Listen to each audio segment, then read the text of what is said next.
প্রদর্শক শুরু করছে আমাদের সাপ্তাহিক আয়োজন যে কথা কেউ বলেনি অনুষ্ঠানে। আজকের যে আয়োজনটি, সে আয়োজনে আমরা কথা বলবো দুর্যোগের আগম সতর্কতা নিয়ে। এবং আগাম সতর্কতা নিয়ে কথা বলতে গিয়ে আজকে অতিথি হিসাবে যাকে আমরা আমন্ত্রণ জানাচ্ছি, অত্যন্ত উপযুক্ত একজন ব্যক্তি, দুর্যোগ ব্যবস্থাপনা ত্রাণ মন্ত্রণালয়ের অতিরিক্ত সচিব ও সিপিপি এর পরিচালক এবং জাতিসংঘের আর্লি ওয়ার্নিং ফর অল এর ন্যাশনাল ফোকাল পয়েন্ট জনাব আহমদুল হক রয়েছেন আমাদের সাথে। আমরা প্রিয় দর্শক, আপনারা জানেন যে বাংলাদেশ একটি দুর্যোগ প্রবণ দেশ এবং বাংলাদেশে এই দুর্যোগ প্রবণ দেশ হবার পরেও কিন্তু আমরা এই দুর্যোগ মোকাবেলা করবার ক্ষেত্রে সক্ষমতা অর্জন করেছি। আমাদের অনেক ভলেন্টিয়ার রয়েছে। আমাদের যারা এই দুর্যোগ প্রবণ এলাকায় বসবাস করে তারা সবসময় কিন্তু দুর্যোগের সঙ্গে যুদ্ধ করে চললেও কিন্তু দুর্যোগ মোকাবেলার জন্য আমাদের রাষ্ট্র সরকারের পক্ষ থেকে নানা রকম কর্মপরিকল্পনা গ্রহণ করছে। সে অবস্থায় জনাব আহমদুল হক, আপনাকে আজকে পেয়ে আমরা পুরো বিষয়টা জানবার চেষ্টা করব যে আসলে এই যে দুর্যোগে যে আমাদের আসে এবং আসবার পূর্বে যে আগাম একটা সতর্কীকরণ ব্যবস্থা যদি থাকে তাহলে কিন্তু আমরা বেশি মোর অ্যাওয়ার হতে পারি। আগে একটা সময় কিন্তু আমরা দেখেছি যে বাংলাদেশের দুর্যোগের সময় প্রচুর ক্ষয়ক্ষতি হতো, প্রচুর মানুষ মারা যেত, প্রচুর গবাদি পশু মারা যেত। কিন্তু এখন যে আগাম যে সতর্কতা দেওয়া হচ্ছে সেই ক্ষেত্রে কিন্তু মানুষের মধ্যে একটা অ্যাওয়ারনেস তৈরি হয়। আমাদের ভলেন্টিয়াররা মাইকিং করে, আমাদের যারা রেস্কিউ করে তারা কিন্তু একদম ফিল্ডে গিয়ে নৌকায় করে, বোটে করে যারা দুর্যোগে একেবারে ক্ষতিগ্রস্ত হয়েছে, বাড়িঘর ডুবে গিয়েছে, তাদেরকে নিয়ে আসে। এই যে দুর্যোগে আগাম সতর্কীকরণের যে প্রাসঙ্গিকতা এবং এই প্রয়োজনীয়তাকে আপনি কীভাবে দেখছেন? আপনি ধন্যবাদ আপনাকে, এবং আমি এটিএন বাংলা যারা যে সকল দর্শক এটি দেখছেন তাদেরকে সবাইকে স্বাগত জানাচ্ছি আজকের আমাদের এই আলোচনায়। আপনি খুব চমৎকারভাবে এই প্রেক্ষাপটটি বর্ণনা করেছেন যে আগাম সতর্কবার্তা কিভাবে মানুষের জীবন বাঁচায় বা জীবন বাঁচানোর জন্য কতটুকু দরকার। আগাম সতর্কবার্তা আসলেই একটি ভালো দুর্যোগ ব্যবস্থাপনার পূর্বশর্ত। আপনি এটার প্রেক্ষাপটটা যদি আমরা দেখি, 1970 সালের গ্রেট ভোলা সাইক্লোন সম্বন্ধে আমরা সব জানি। আসলে এই অঞ্চল, বাংলাদেশ শুধু নয়, এই পুরো অঞ্চলেরই দুর্যোগ ব্যবস্থাপনার ধারণাটি এই একটি দুর্যোগই পাল্টে দিয়েছে। সেই দুর্যোগে সেই 1970 সালের সেই 12ই নভেম্বর রাতে কি হয়েছিল আমরা সাধারণভাবেই বলি, তখন পাকিস্তান সরকার ছিল, আমরা স্বাধীন ছিলাম না, একটি বৈষম্য ছিল, আপনার মানুষের প্রতি অবহেলা ছিল। ওই রাতে দুর্যোগ ব্যবস্থাপনার প্রথম আমরা বিবেচনায় নিই ওই সময়কার দুর্যোগ ব্যবস্থাপনার অদক্ষতা এবং অবহেলা। কিন্তু খুব আমরা যদি গভীরভাবে বিশ্লেষণ করি আমরা পাবো যে একটি কার্যকর আগাম সতর্কতা ব্যবস্থার অভাব ছিল। সেটা আমি আরেকটু যদি ব্যাখ্যা করি, আপনার যাই একটা ব্যবস্থাপনা ছিল সেটি কিন্তু শেষ প্রান্তের মানুষের কাছে সঠিক সময়ে পৌঁছেনি, 1 নম্বর। 2 নম্বর হলো যতটুকু পৌঁছেছে সেটি মানুষ বিশ্বাস করেনি অথবা বুঝতে পারেনি। 3 নম্বর আপনার চিত্রটি ছিল যার কাছে কোনোভাবে পৌঁছেছে এবং তিনি বুঝেছেন এবং বিশ্বাসও করেছেন, কিন্তু ওই রকম দুর্যোগে কী করণীয়, কোথায় যেতে হবে, কি কি বর্জন করতে হবে মানুষ জানত না। যার কারণে এই এক রাতে প্রায় 10 লক্ষ মানুষ মারা গেল, প্রচুর গবাদি পশুর ক্ষয়ক্ষতি হলো, সম্পদের ক্ষতি হলো। কিন্তু আমরা সম্পদের ক্ষতি হয়তো সেই দুর্যোগটিতে সেভাবে কমাতে পারতাম না, কিন্তু শুধু একটা দুর্যোগ তথ্যটা যদি মানুষের কাছে যেত বোধগম্যভাবে, বিশ্বাসযোগ্য উপায়ে এবং করণীয় বর্জনীয় থাকতো, তাহলে সেই দিন নিশ্চিতভাবে এত লোক মারা যেত না। এখন এইটাই বাংলাদেশের জন্য আগাম সতর্কবার্তার যে প্রাসঙ্গিকতা, প্রয়োজনীয়তা, বাংলাদেশ এটা অনুভব করেছে একটি রাতে। না মানে আমরা তো এই 70-এর যে আপনি বললেন যে দুর্যোগের কথা, 10 লক্ষ মানুষের মতো প্রাণহানি ঘটেছে, সেটি প্রতি বছর কিন্তু সেই দিবসটাও কিন্তু আমরা সবসময় স্মরণ করি। আমার মনে হচ্ছে উড়িচ্চরও কিন্তু মানে স্বাধীনতার পরবর্তী সময় কিন্তু বাংলাদেশে বড় বড় দুর্যোগ ঘটেছে। আর্লি 70-তে বড় বড় দুর্যোগ ঘটেছে, সেখানেও কিন্তু প্রচুর প্রাণহানি ঘটেছে। 1991-তে দুর্যোগ হয়েছে এবং সেখানে প্রচুর মানুষের প্রাণহানি হয়েছে। এখন যে আমাদের যে দুর্যোগে যে আগাম সতর্কীকরণের কথা যেটি বলা হচ্ছে, যেমন ধরুন আমরা এখন যদি ধরি আমাদের ফেনী নদী যে আমাদের বাঁধ বা আমাদের যে গঙ্গা ব্যারেজ রয়েছে, তো আমাদের কোনো সতর্কীকরণ লাগলো না, দেখা গেল যে কোনো এক কারণে এখন ভারতে পানি বেশি হচ্ছে, সেখানে তারা সে পানি ছেড়ে দিল। এটা তো আপনি আমাকে যদি প্রতিবেশী দেশ সেখানে অ্যাওয়ার না করে, তখন তো আমার তো সেখানে পানির স্রোতে আমার, যেমন এবার ফেনীতে সবচেয়ে বেশি ক্ষতি হলো, যেখানে ফেনীতে কখনো আমরা বন্যা দেখতে পাইনি। সেই জায়গায় বাংলাদেশ এই দুর্যোগ প্রশমনের ক্ষেত্রে সতর্কতাকরণ তো অবশ্যই একটা গুরুত্বপূর্ণ বিষয়, কিন্তু দুর্যোগ কূটনীতিতে আমরা কতখানি দক্ষতা অর্জন করতে পারছি? এটি আসলেই এই যে এখনকার যে দুর্যোগ এবং দুর্যোগ ব্যবস্থাপনা, এগুলি সবই ট্রান্সবাউন্ডারি। এখন আমরা বলছি বিভিন্ন আন্তর্জাতিক ফোরামে যে দুর্যোগের তো ভৌগোলিক সীমা নেই। একটি ঘূর্ণিঝড়, একটি বন্যা, সে বোঝে না কোন জায়গায় আন্তর্জাতিক সীমানা, তার জন্য ভিসা পাসপোর্টও লাগে না। সুতরাং দুর্যোগ যেহেতু সীমান্ত মানে না, জাতীয়তা মানে না, ধর্ম মানে না, গোত্র মানে না, নারী পুরুষ মানে না, কেন আমরা এই তথ্য, দুর্যোগ তথ্য বিনিময়ে কেন এই জাতিভেদ, অঞ্চলভেদ, দেশভেদ করব? এইটি কিন্তু ক্রমাগত তৈরি হচ্ছে এই ভয়েসগুলো। যেমন আপনি যেটা বললেন যে 2024-এর আমাদের পূর্বাঞ্চলের বন্যা, প্রায় অনেক বন্যাতেই আমাদের এই তথ্য বিনিময়টি সমস্যা হয়। এই একই রকম অন্যান্য দুর্যোগের ক্ষেত্রেও হতে পারে। ঘূর্ণিঝড়ের ক্ষেত্রে একটু সুবিধা আছে, যেগুলো গ্লোবাল যে মাধ্যমগুলো, এবং এটার একটা কমন ইন্টারন্যাশনাল প্রটোকল আছে তথ্য বিনিময়ের। এই বন্যার ক্ষেত্রে আমরা এই জায়গাটি আমরা চ্যালেঞ্জ মোকাবেলা করছি।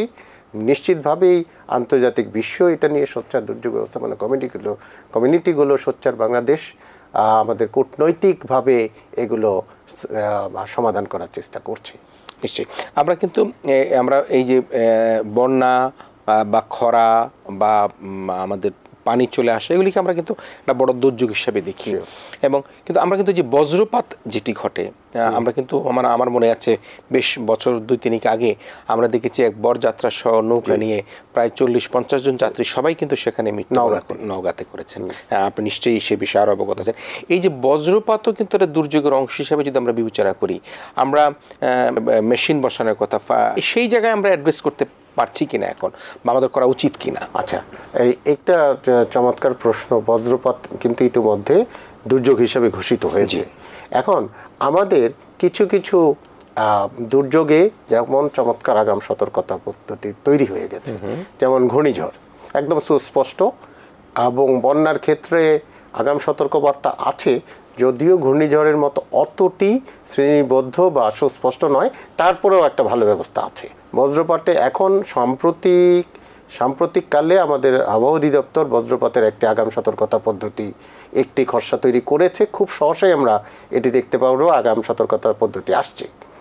এমনি এখন আপনি যেটা বললেন, ওই যে প্রশমন বা প্রস্তুতি বা প্রতিরোধ করা, সেই পদ্ধতিগুলো কিছু কমন পদ্ধতি আছে।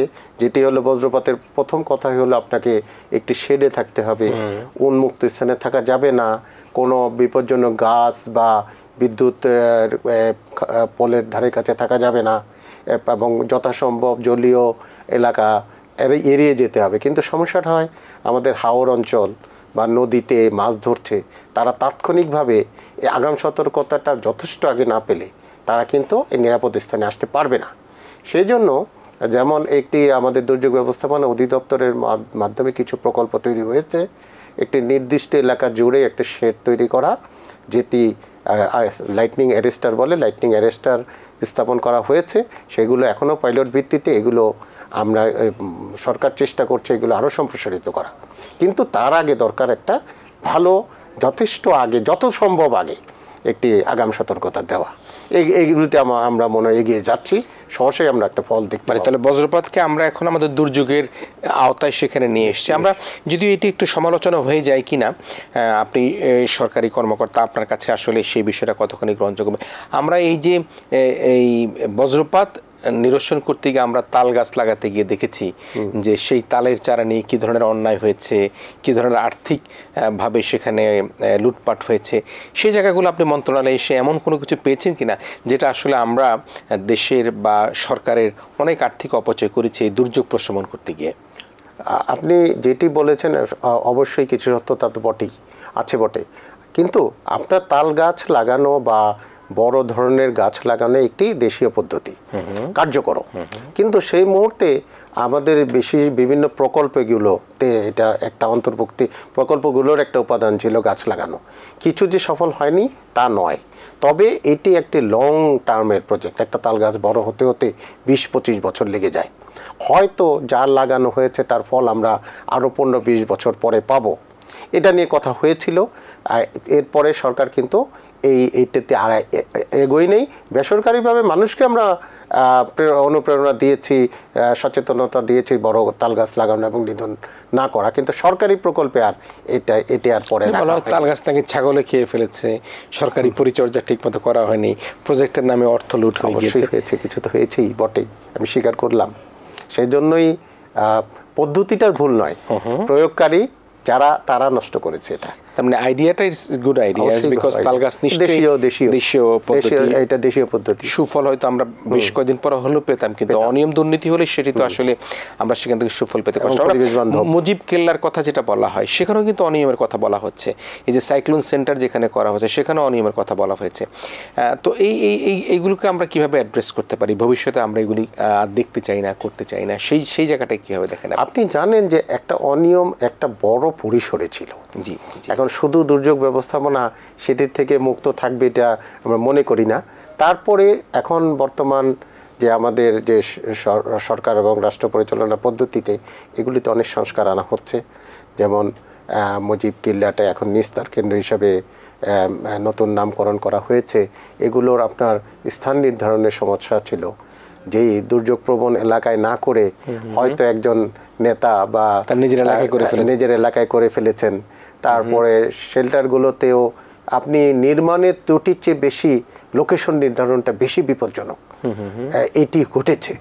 নিশ্চিতভাবেই এখন এ থেকে আমাদের মন্ত্রণালয় এবং অধিদপ্তর মুক্ত হয়েছে এবং আপনারা নিশ্চিতভাবেই এখন এটা অনেক ভালো ব্যবস্থাপনা হয়েছে। না, আমরা তো আশাবাদী হতে চাই। আমরা যখনই ভাবি যে বাংলাদেশ একটা অন্তর্বর্তীকালীন সরকারের মধ্যে দিয়ে এখন দেশ রাষ্ট্র পরিচালনা হচ্ছে, নানা ক্ষেত্রে সংস্কার হচ্ছে, যে অনিয়ম দুর্নীতি সেগুলি বন্ধ করবার চেষ্টা করা হচ্ছে, এবং সেক্ষেত্রে দুর্যোগ নিয়েও যদি কোনো অনিয়ম থেকে থাকে সেগুলো নিশ্চয়ই আমরা আশা করি, কারণ এর প্রান্তিক পর্যায়ে জনগোষ্ঠীর জন্য কিন্তু এই উপকারভোগীদের জন্য এগুলি করা হয়, সেখানেও কিন্তু কোনো অনিয়ম দুর্নীতি যাতে না থাকে সেটা আমরা প্রত্যাশা করি। আমরা ভূমিকম্পের কথা যদি একটু আসি, যেমন ভূমিকম্পে আপনারা অনেক জ্ঞানী ব্যক্তি, এই বিষয়ে আপনাদের গবেষণা আছে, অনেক প্রবন্ধ আছে, লেখা আছে, কিন্তু ভূমিকম্প কিন্তু কোনো আগাম সতর্কতা খুব একটা বেশি পাওয়া যায় না। এবং বলা হয় যে বাংলাদেশে যদি বড় ধরনের কোনো ভূমিকম্প, ঢাকা শহরের অর্ধেক নাকি বিল্ডিং ভেঙে যেতে পারে, আবার আশেপাশে যে আমাদের যে মাটি ভরাট করে যে হাউজিংগুলি করা হয়েছে সেগুলি নাকি অনেক সময় তলিয়ে যাবার একটা শঙ্কা রয়েছে। তো এই যে ভূমিকম্প নিয়ে আমাদের যে শঙ্কাটা, সেটি নিয়ে আমাদের তো আগাম সতর্কতা নাই, এই বিষয়ে আপনার কি বিশ্লেষণ রয়েছে? আপনি এটি বড় একটা শঙ্কার জায়গা বাংলাদেশে, এবং যেটি আপনি নিশ্চিতভাবেই বলেছেন, ভূমিকম্পের আগাম সতর্কতা নেই। যে জাপান এটার এই ভূমিকম্প দুর্যোগের জন্য সবচেয়ে ভালনারেবল দেশ, এবং তারাই সবচেয়ে বেশি ক্ষতিগ্রস্ত হয়েছে, এবং তাদের টেকনোলজি সারা বিশ্বে বিখ্যাত, সবচেয়ে সেরা। তারাই মাত্র এখন 10 সেকেন্ড আগে যেটি একটা আগাম সতর্কবার্তা দিতে পারে, তা শুধুমাত্র আপনার ইউটিলিটিগুলো এবং ট্রান্সপোর্ট সিস্টেমটা বন্ধ করতে পারে ওই সময়। সুতরাং ভূমিকম্প এখনও এই আগাম সতর্কতাবিহীন থাকলেও আপনি প্রস্তুতি এমনভাবে করবেন, প্রশমন উদ্যোগগুলো এমনভাবে নেবেন যাতে, এখন আগাম সতর্কবার্তা নেই তাই বলে কি আমরা হাল ছেড়ে দেব, তা তো নয়। যেমন প্রশমনগুলো কীরকম, আপনি যদি বিল্ডিং কোড মেনে ভবন করেন, ভূমিকম্প প্রতিরোধক স্বয়ংক্রিয়ভাবে হয়ে যাবে। আপনি যদি ফায়ার এক্সিট এবং ইমার্জেন্সি এক্সিটগুলো ঠিকমতো রাখেন, তাহলে যে কোনো দুর্যোগে মানুষকে আপনি সুন্দর পথ বের করে আনতে পারবেন। মানুষকে যদি আপনি সচেতন করতে পারেন যে এই দুর্যোগ হলে ভয় না পেলে, স্ট্যাম্পিড না হয়ে আপনি এইভাবে এসকেপ করেন, এই মাত্রায় পর্যন্ত ট্রেমব্লিং যখন হতে থাকবে, তখন আপনি প্রথম বা দ্বিতীয় যখন ধাক্কাটা লাগে সেই সময় আপনি ঘরে থাকবেন, থেমে গেলে আস্তে আস্তে বেরোবেন। এবং সেটার একটা স্কুল কলেজে আমরা এখন শেখানোর ব্যবস্থা করছি এবং সচেতনতা বাড়াচ্ছি। তারপরে বড় অংশ যে আপনি কিভাবে পুনর্বাসন করবেন, তার আগে তাদের উদ্ধার করতে হবে, মেডিকেল ট্রিটমেন্ট দিতে হবে, এবং পুনর্গঠন পরে। এবং খুবই একটা এই চমৎকার উদ্যোগ আমাদের বর্তমান মাননীয় উপদেষ্টা দুর্যোগ ব্যবস্থাপনা মন্ত্রণালয়ে তিনি একটি উদ্যোগ নেওয়ার জন্য ইতিমধ্যে আমাদের একটি পরিকল্পনা প্রণয়নে করার দায়িত্ব দিয়েছেন। আমরা ইতিমধ্যে খসড়া করে ফেলেছি, যেটা হলো নগর দুর্যোগে একটা কুইক রেসপন্স মেকানিজম এবং ইনসিডেন্ট কমান্ড সিস্টেম, এটা একটা কম্প্রিহেন্সিভ হবে। এবং আপনি আরেকটু দরকারি জিনিস, আজকে ঢাকা শহরে যদি একটা এই ধরনের ভূমিকম্প বা মেগা ডিজাস্টার হয়, আপনি আমি সবাই আক্রান্ত হব। আমাদের রেসপন্ডার বা স্বেচ্ছাসেবক যারা আছে তৈরি করা আছে, কিন্তু তারা তো নিজেরাই আক্রান্ত হবে, কারণ ভূমিকম্প মেগা ডিজাস্টার। তখন কে সাড়া দেবে, কে বাঁচাবে? সেই জন্য আমরা বড় বড় শহরগুলোতে, বিশেষ করে মেট্রোপলিটন এরিয়ার পেরিফেরি ডিস্ট্রিক্টগুলোতে আমরা স্বেচ্ছাসেবক তৈরি করছি। এই পরিকল্পনায়, যেই পরিকল্পনাটির কথা বললাম, এই পরিকল্পনার অধীনে পেরিফেরি ডিস্ট্রিক্টগুলোতে আমরা স্বেচ্ছাসেবক তৈরি রাখবো, ব্যাকআপ যারা ঘন্টা বা মিনিটের হিসাবে চলে আসতে পারবে এরকম দুর্যোগ হলে। তার সাথে আপনি আমাদের যে বিদ্যমান রেসপন্স ক্যাপাসিটি, এটার একটা আন্তর্জাতিক মানদণ্ড আছে, যেটাকে বলে INSARAG, international search and rescue advisory group. আমরা বাংলাদেশ সেটার সার্টিফিকেশনের জন্য উদ্যোগ নিয়েছি। সেটা হলে আমাদের নিজস্ব আরবান সার্চ অ্যান্ড রেস্কিউ, যেটা ইন্টারন্যাশনাল মানদণ্ডে হবে। সে fire service and civil defence এবং আর্ম ফোর্সেস ডিভিশনে, আর্ম ফোর্সেসের মধ্যে থেকে আমরা এই দলগুলো গঠনের প্রক্রিয়া নিয়েছি। তারপরে আপনার এই যে কমান্ড সিস্টেমটা, যে একটা আমাদের জাতীয় দুর্যোগ, এই ধরনের দুর্যোগ হলে আমাদের মন্ত্রণালয়ই তো ধ্বংস হয়ে যেতে পারে, এমন একটা জায়গা থাকবে যেটাকে বলি ন্যাশনাল ইমার্জেন্সি অপারেশন সেন্টার, যেটার জন্য তেজগাঁয়ে ইতিমধ্যে জায়গা নেওয়া হয়েছে, কাজ শুরু হওয়ার পথে, পরিকল্পনা চলছে। এইখানটা হবে যে এই ধরনের দুর্যোগে, ভূমিকম্পে, 8 মাত্রার ভূমিকম্পও এই ভবনটি ক্ষতিগ্রস্ত হবে না। সুতরাং তখন এখানে আমাদের দুর্যোগ ব্যবস্থাপনার জাতীয় নীতি বা প্রধান উপদেষ্টা বা রাষ্ট্রপতি বা প্রধানমন্ত্রী যেই থাকুক, তাদের নেতৃত্বে এখান থেকে কমান্ড সিস্টেমটা হবে, কন্ট্রোল রুমটা সেখান থেকে পরিচালনা করা যাবে, জাতীয় হবে। যেন 8 রেক্টর স্কুলও সেই বিল্ডিংটা ধ্বংস হবে না। এই পদ্ধতিগুলো কিন্তু এখন তৈরি করা হচ্ছে। আপনি বলতে পারেন যে ভূমিকম্পের বড় সমস্যা হলো এটা পটেনশিয়াল রিস্ক। আমাদের মানুষ, নাগরিকরা এই দুর্যোগ কেউই দেখেনি তার জীবনে, শুধু আন্তর্জাতিক মাধ্যমে পাশের দেশ, দূরের দেশে এই দুর্ঘটনাগুলো দেখে। সুতরাং মানুষকে এইটাতে ফুল পেজে আনা খুব কঠিন। তারপরও আমরা চেষ্টা করে যাচ্ছি যে এই পটেনশিয়াল রিস্কটা বোঝানো, এবং যে এই যে আপনি এই মিডিয়াতে এই আজকের এই সংবাদটি, এই অনুষ্ঠানটি প্রচার করছেন, যে এই যে এইটা মানুষ জানবে, বুঝবে যে এটা পটেনশিয়াল রিস্ক হইলে তো আর আমার রক্ষা নেই।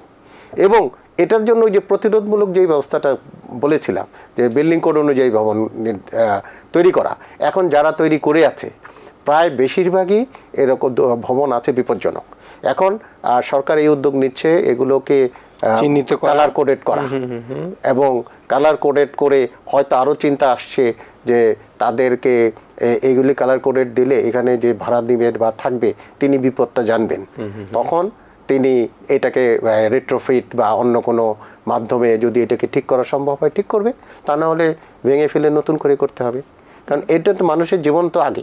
সে কারণে আমরা দেখি যে অনেকগুলি বিল্ডিংকে চিহ্নিত করা হয়েছে, পুরান ঢাকাও চিহ্নিত করা হয়েছে, ঢাকার বাইরেও চিহ্নিত করা হয়েছে। ইভেন আমরা ঢাকা মেডিকেল কলেজের কথাও শুনেছি, সেই ভবনটিও কিন্তু ঝুঁকিপূর্ণ একটি ভবন অবস্থান রয়েছে। আপনি জাপানের কথা বলছিলেন, জাপানে নাকি এখন নতুন প্রযুক্তি এসছে, বিল্ডিংয়ের নিচে এক ধরনের রাবার বা চাকা বা কিছু একটা থাকবে, যার যে প্রযুক্তির কারণে ভূমিকম্পে এটা হেলে যাবে বা ঝুঁকে যাবে, ভেঙে পড়বে না।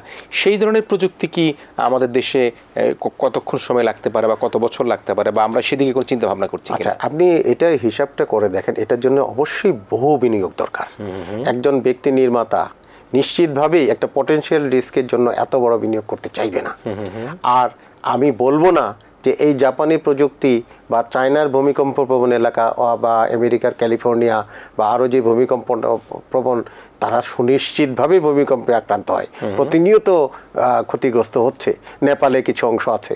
সেটা আমরা একটা পটেনশিয়াল রিস্কের জন্য হয়তো একজন ব্যক্তি মালিক বা সরকার অ্যাফোর্ড করে না। আমরা তার চেয়ে আমরা যদি আমাদের যে বিল্ডিং কোড আছে এক্সিস্টিং, সেই বিল্ডিং কোডটা মেনে চলি, এবং সেই ফায়ার সার্ভিসের যেই ফায়ার এক্সিটের যে নিয়মগুলো আছে সেগুলো মেনে চলি এবং মানুষ যদি বেসিক শিক্ষাটা পায় কি করতে হবে, তাহলে কিন্তু অনেকটাই আমরা স্বস্তি বোধ করতে পারি। সেক্ষেত্রে এত বড় বিনিয়োগ হয়তো বা এই মুহূর্তে আমাদের জন্য সম্ভব না হতে, রাষ্ট্র বা সরকার বা ব্যক্তি উদ্যোগে সম্ভব নাও হতে পারে। সে কারণে নিশ্চয়ই আমরা যত বেশি অ্যাওয়ার হব, যত বেশি আমরা পাঠ্যপুস্তকে কিন্তু অন্তর্ভুক্ত করছি, আমরা স্কুল কলেজও দেখছি এখন ড্রিল আকারে শেখানো হচ্ছে বাচ্চাদেরকে যে স্কুলে কলেজে ভূমিকম্প হলে তারা কখন কি ভূমিকা পালন করবে, বা বাসা বাড়িতে ছাদের নিচে না থাকে কিভাবে পিলারের নিচে গিয়ে দাঁড়িয়ে থাকবে, সব কিছু কিন্তু আমরা একটা জায়গায় আসছি। আপনি নাগরিকদের সচেতনতার কথা বলেন, আমরাও একই কথা বলে থাকি, কিন্তু যারা নগর পরিচালনা করেন আপনি নিশ্চয়ই জানেন সেটি হচ্ছে যে গত বছর আমরা দেখছি একটা পাইলট প্রোগ্রামে দেখেছি ধানমন্ডিতে মাটির নিচে দিয়ে ইলেকট্রিক লাইন নেওয়া হচ্ছে। ইটস ভেরি গুড ইনিশিয়েটিভ, হয়তো মাটির নিচে ইলেকট্রিক, কিন্তু যেখান দিয়ে ইলেকট্রিক লাইন সেখানে আবার গ্যাসের লাইন। তো যদি ভূমিকম্প হয় তাহলে বিদ্যুৎ এবং গ্যাসে যদি একত্রিত হয়ে যায় তাহলে নগর যারা পরিচালনা করছেন তাদের দায়ও তো কিন্তু এই নগর ক্ষতিগ্রস্ত হতে পারে, মানুষের প্রাণহানি হতে পারে। অবশ্যই আমাদের এই জন্যই তো আমাদের এই যে দুর্যোগ ব্যবস্থাপনা যত পরিকল্পনা আছে, পদ্ধতিগুলো আছে, প্রকল্পগুলো আছে, সবগুলোতেই কিন্তু এই যে নগরের যে নীতি নির্ধারক, সিটি কর্পোরেশন অথবা বিভিন্ন উন্নয়ন কর্তৃপক্ষ, পৌরসভাগুলো সবাই কিন্তু যুক্ত আছে এবং তাদেরকে দুর্যোগ ব্যবস্থাপনা সমস্ত পরিকল্পনা, যেমন আমাদের স্ট্যান্ডিং অর্ডারস অন ডিজাস্টার, এগুলিতে অন্তর্ভুক্ত করা আছে এবং তাদের সাথে আমাদের প্রতিনিয়তই এই তথ্য বিনিময় হচ্ছে, আমরা ধারণাগুলো তাদের দেওয়ার চেষ্টা করছি। এবং এখনও যে ইউটিলিটি যে প্রতিষ্ঠানগুলো তাদের মধ্যে কিছু সমন্বয়ের অভাব আছে, এগুলো আমরা এই দুর্যোগ ব্যবস্থাপনার যে ধারণাটা, সেই ধারণাটা মাথায় নিয়ে তাদেরকে আমরা এই কাজ করার জন্য অ্যাডভোকেসি করছি। যেমন আপনার যে কোনো প্রকল্প নিলে ডিজাস্টার ইম্প্যাক্ট অ্যাসেসমেন্টটা তাতে লাগবে। যেমন আপনি বললেন মাটির নিচে পাশাপাশি বিদ্যুতের লাইন, গ্যাসের লাইন, এটা যদি তারা ইম্প্যাক্ট অ্যাসেসমেন্ট করতো যে এই জায়গাটায় ভূমিকম্প হলে কি হবে, তাহলে তার এইটা করতো না তারা। এটা কিন্তু আমরা আমাদের ডিজাস্টার ম্যানেজমেন্ট পলিসিতে এখন আছে। আগে এনভায়রনমেন্টাল ইম্প্যাক্ট অ্যাসেসমেন্ট করতো, সেটি আছে, তার সাথে ডিজাস্টার ইম্প্যাক্ট অ্যাসেসমেন্টটা করতে হবে। এগুলো হলে এটা অনেকটাই উন্নত হবে। সেক্ষেত্রে সবসময় আমরা একটা জিনিস বলে থাকি যে মিডিয়াটা গুরুত্বপূর্ণ ভূমিকা পালন করতে পারে, বিশেষ করে আমাদের কমিউনিটি রেডিওগুলো কিন্তু এখন বেশ বড় ভূমিকা পালন করে।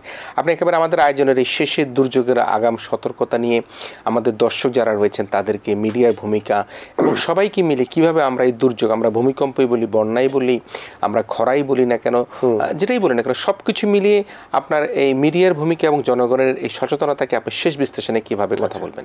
মিডিয়ার ভূমিকার আগে আমি ছোট্ট একটি কথা বলিনি। আমাদের যে প্রচলিত দুর্যোগ ব্যবস্থাপনা, সেটি শুধু আমাদের হাইড্রোমেট অর্গানাইজেশনগুলো একটি আবহাওয়া বিজ্ঞপ্তি জারি করত, আমরা ডিজাস্টার ম্যানেজমেন্ট এটা মানুষের কাছে প্রচার করতাম। এখনকার যে UN early warning for all যেটা বললাম, ইন্টারভেনশন, এখানে যে রিডিফাইন্ড আর্লি ওয়ার্নিংটা বলছে, এটা শুধু জেনারেশন এবং ডিসেমিনেশন না, এটার সাথে ডিসেমিনেশনের সাথে কমিউনিকেশন থাকবে। যেমন আমরা পূর্বাঞ্চলের বন্যায় দেখলাম কমিউনিকেশন ডিসরাপ্ট হলো পাওয়ার ফেলিউরের কারণে। সুতরাং আমরা আনইন্টারাপ্টেবল কমিউনিকেশন নিশ্চিত করার জন্য উদ্যোগ নিয়েছি। এর বাইরে আপনার রিস্ক নলেজ, যে একটা এলাকার মানুষ, যেমন ঢাকার মানুষ যদি তার রিস্ক নলেজ না থাকে, যে তার ভূমিকম্পের ঝুঁকি, তার ওয়াটার লগিংয়ের ঝুঁকি, তার ফায়ার হ্যাজার্ড, কেমিক্যাল হ্যাজার্ড, এই ঝুঁকি জ্ঞানগুলো দিতে হবে। এটা টোটাল আগাম সতর্কবার্তা পদ্ধতিরই অংশ। তারপরে ফোর্থ একটা নতুন পিলার যুক্ত হয়েছে, যে সকল দুর্যোগ তথ্য, সকল আগাম সতর্কবার্তার সাথে কি করতে হবে, কি করা যাবে না, কি কোন কোন ক্যাপাসিটি দরকার রেসপন্স করার জন্য বা ব্যক্তি পর্যায়ে বা সংগঠন পর্যায়ে, সেই জ্ঞানটাও দেওয়া হচ্ছে। এখন এই যে সমস্ত এই যে 4টা পিলার বললাম, এটা মিডিয়ার বড় একটা দরকার প্রয়োজন আছে। যে মিডিয়া যদি ক্রমাগত এগুলি প্রচার করতে থাকে, তাহলে মানুষ বুঝবে তার শুধু তার বিল্ডিং কোড মেনে ভবনটা করবে গুড, তা সে কিভাবে দুর্যোগের সময় কিভাবে বাঁচবে বা কিভাবে রক্ষা পাবে, কিন্তু তার এলাকার ঝুঁকিটা কি সে যদি জানতে পারে এবং সুস্পষ্টভাবে, আমি যখন আপনি ধরেন একটা এই বন্যা নগর বন্যা হলো, নগর বন্যা একটা আপনি পাইলে জানলেন যে একটা একদম আগামী 24 ঘন্টায় 100 মিলিমিটারের উপর বৃষ্টি হবে, তাহলে আপনি ধরে নিতে পারেন আপনি এলাকাটা ওয়াটার লকড হতে পারে। সেক্ষেত্রে আপনার ইউটিলিটি, আপনার এই যানবাহন কোথায় রাখবেন গাড়িটা, এই জিনিসগুলো আপনি আগে থেকে একটা প্রস্তুতি নিতে পারবেন। সুতরাং আপনার করণীয় বর্জনীয়টাও আপনার আগে থেকে পরিকল্পনা করতে হবে। এই সব বিষয়ে যেমন দুর্যোগ ব্যবস্থাপনা ত্রাণ মন্ত্রণালয়, আবহাওয়া অধিদপ্তর বা বন্যা সতর্কীকরণ যে পদ্ধতি, তাদের বাইরে মিডিয়ার একটা বিরাট ভূমিকা আছে, যে এটা প্রতিনিয়ত প্রচার করা এবং একদম শেষ মুহূর্ত পর্যন্ত মানুষের সাথে থাকা। প্রিয় দর্শক, আমরা শুনছিলাম দুর্যোগের আগাম সতর্কতা নিয়ে। আমরা দুর্যোগ প্রবণ দেশ হিসেবে চিহ্নিত হলো, কিন্তু দুর্যোগ মোকাবেলা আমরা সক্ষমতা অর্জন করেছি। এবং আজকের অতিথি যিনি অত্যন্ত পুঙ্খানুপুঙ্খভাবে বললেন যে আমরা এক ছাতার নিচে যদি আমরা এক তালে একলয় সবাই মিলে যদি কাজ করি, যারা মাহমুদুল হক সাহেব তিনি বললেন, তাহলে কিন্তু আমরা এই দুর্যোগের ঝুঁকিকে মোকাবেলা করে আমরা আমাদের যে মানুষের প্রাণ রক্ষা করা, সম্পদ রক্ষা করা, আমরা সেটি হয়তো সহজেই করতে পারবো। আমরা আশা করব আমাদের যারা মিডিয়ার বন্ধুরা রয়েছেন, আমাদের যারা সাধারণ জনগণ রয়েছেন, প্রত্যেকেই কিন্তু স্বস্বক্ষেত্রে যদি সচেতন থাকি এবং মিডিয়ার যে প্রচারণা যদি আমরা সঠিকভাবে করি, তাহলে আমরা এই দুর্যোগ থেকে মুক্তি পেয়ে আমরা এই বাংলাদেশে যেভাবে দুর্যোগ প্রবণ দেশ হিসেবে আমরা একটা সময় চিহ্নিত করা হয়েছিল, তার থেকে আমরা এই বদনাম থেকে গুছিয়ে আমরা বাংলাদেশের উন্নত রাষ্ট্রের যে দিকে যাচ্ছি সেদিকে যাবার একটা পথ সুগম হবে বলে আশা করছি। প্রিয় দর্শক, আপনারা যারা এতক্ষণ আমাদের আজকের আয়োজন দেখলেন দুর্যোগের আগাম সতর্কতা নিয়ে, আপনাদের সবাইকে দারুণভাবে ধন্যবাদ জানাচ্ছি। একই সাথে আজকের অতিথি জনাব মাহমুদুল হক, আপনাকেও ধন্যবাদ জানাচ্ছি। আপনারা ভালো থাকবেন, সবাই মিলে ভীষণ ভালো থাকবেন।